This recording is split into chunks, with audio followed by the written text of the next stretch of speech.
یہ آپ نے بہت اہم بات کی کہ آپ عام عوام کو تو دیکھ رہے ہیں، مگر ساتھ ساتھ آپ لوگ پولیس ڈپارٹمنٹ کے اوپر بھی چیک اینڈ بیلنس رکھے ہوئے ہیں.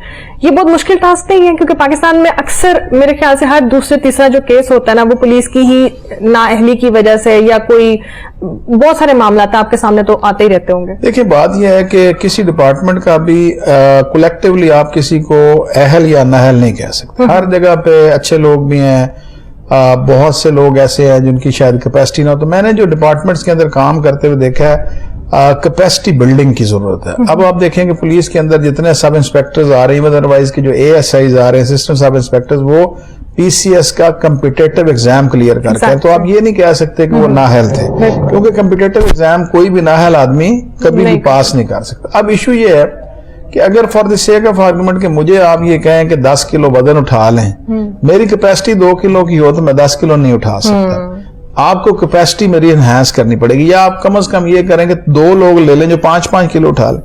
یہاں پہ ہمارا پرابلم کیپیسٹی کا ہے کہ ایک پولیس آفیسر کے پاس 150 پولیس کی کیسز کی انویسٹیگیشن، جس وجہ سے آپ پراپر ٹائم نہیں دے سکتے، جس وجہ سے ان کی ٹریننگ نہج پہ نہیں ہو رہی.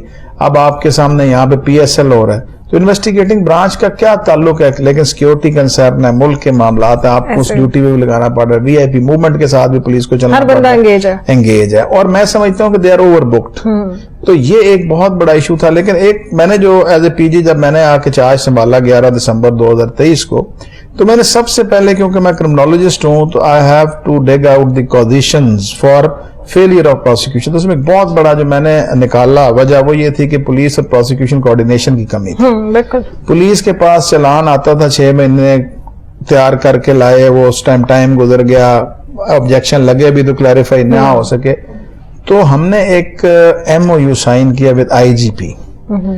That was signed on March 2024, جس میں ہم نے اسٹیج وائز ہم نے سیٹل ڈاؤن کیا کہ these are the lines for coordination کے. اب ہمارے پاس جیسے ہی FIR درج ہوتی تو ہم نے انٹیگریشن کر دی. پولیس کا جو سافٹ ویئر ہے that is called as POLCAM، ہمارا سافٹ ویئر ہے that is called as case flu management system CFMS، اس کو ہم نے انٹیگریٹ کر دی. آپ کی FIR درج ہوتی ہے، پولیس POLCAM پہ جب اس کو اپلوڈ کرتی ہے تو اس کی کاپی ہمارے پاس آ جاتی ہے. Now our prosecutors are duty bound to issue line of inquiry on the first day to IO کہ آپ نے یہ لائن آف انکوائری اس کے مطابق آپ نے تفتیش کرنی.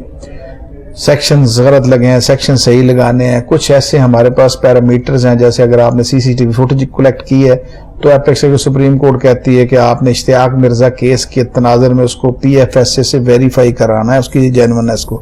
آپ نے کلیکٹ کر لی لیکن آپ نے PFSA سے بھیجی نہیں تو آپ کا مٹیریل ضائع ہو جاتا تھا. تو ہم نے اب اس میں یہ کیا کہ لائن آف انکوائری ہمارا پروسیکیوٹر دیتا ہے اور police is duty bound to obey that very, to comply that very line of inquiry. اس کا فائدہ یہ ہوتا ہے کہ ہم اچھے طریقے سے ایویڈنس کلیکٹ کرتے ہیں، ود ان 4 کارنرز کرتے ہیں، according to the dictums laid down by the apex courts کرتے ہیں، تاکہ کلپریٹس کو آئرن ہینڈز کے ساتھ ڈیلٹ ود کیا جائے.